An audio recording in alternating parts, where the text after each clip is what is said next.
Actually आपण मराठी माणसं आहोत आणि या मराठी माणसांचा आजकाल माहीत नाही का बरं कुणाच ठाऊक, पण अख्ख्या नागपूर शहरात जर तुम्ही पाहिलं तर अगदी मराठी दिवसाच्या निमित्तानं जे काही होत असतील तेच मराठी कार्यक्रम, नाहीतर हिंदीचाच बोलबाला आहे सगळीकडे.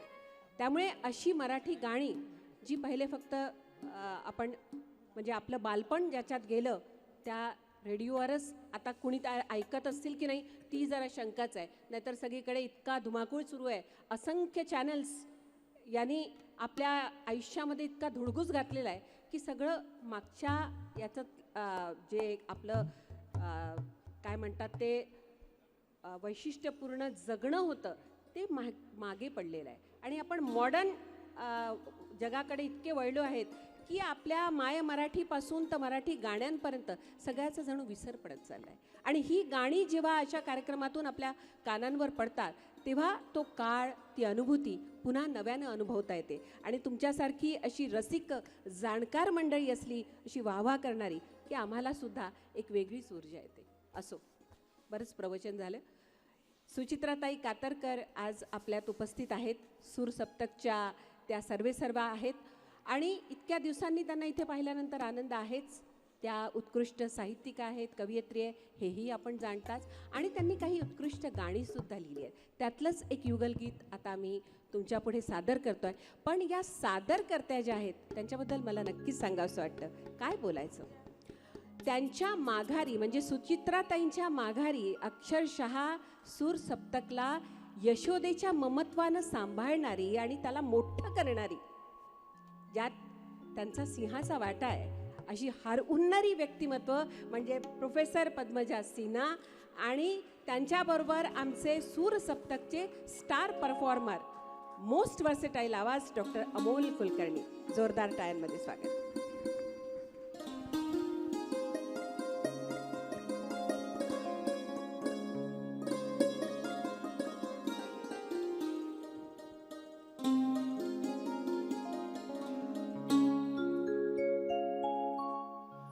जागेपणी तोला मी स्वप्नात पाहिले, तव रूप लोचनात हे भरून राहिले. जागेपणी तुला मी स्वप्नात पाहिले, तव रूप लोचनात हे भरून राहिले. जागेपणी तुला मी स्वप्नात पाहिले, तव रूप लोचनात भरून राहिले.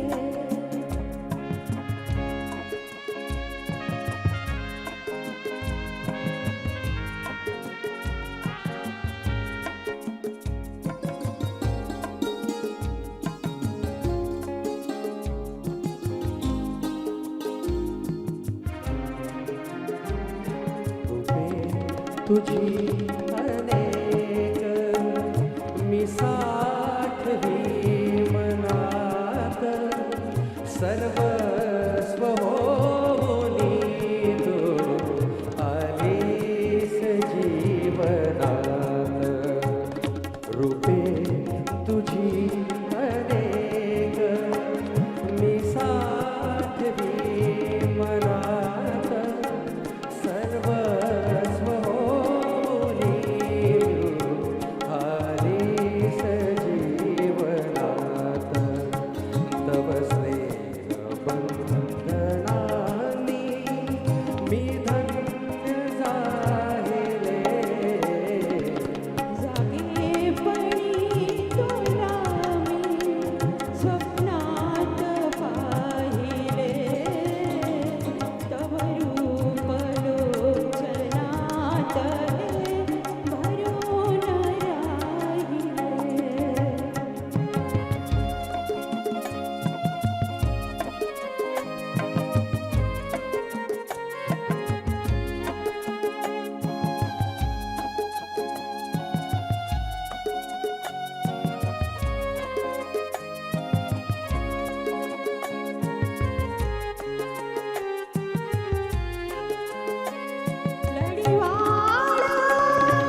स्वप्नात पाहिले तव रूप लोचनात हे हरून राहिले तव रूप लोचनात हे हरून राहिले तव रूप लोचनात हे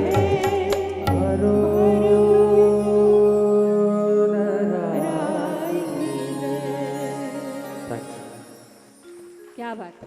काय सुरेख गोडवा आहे या गाण्यामध्ये. एकदा सुचित्राताईंकरता जोरदार टाळ्या झाल्या पाहिजे. इतकं सुरेल गाणं त्यांनी लिहिलेलं आहे.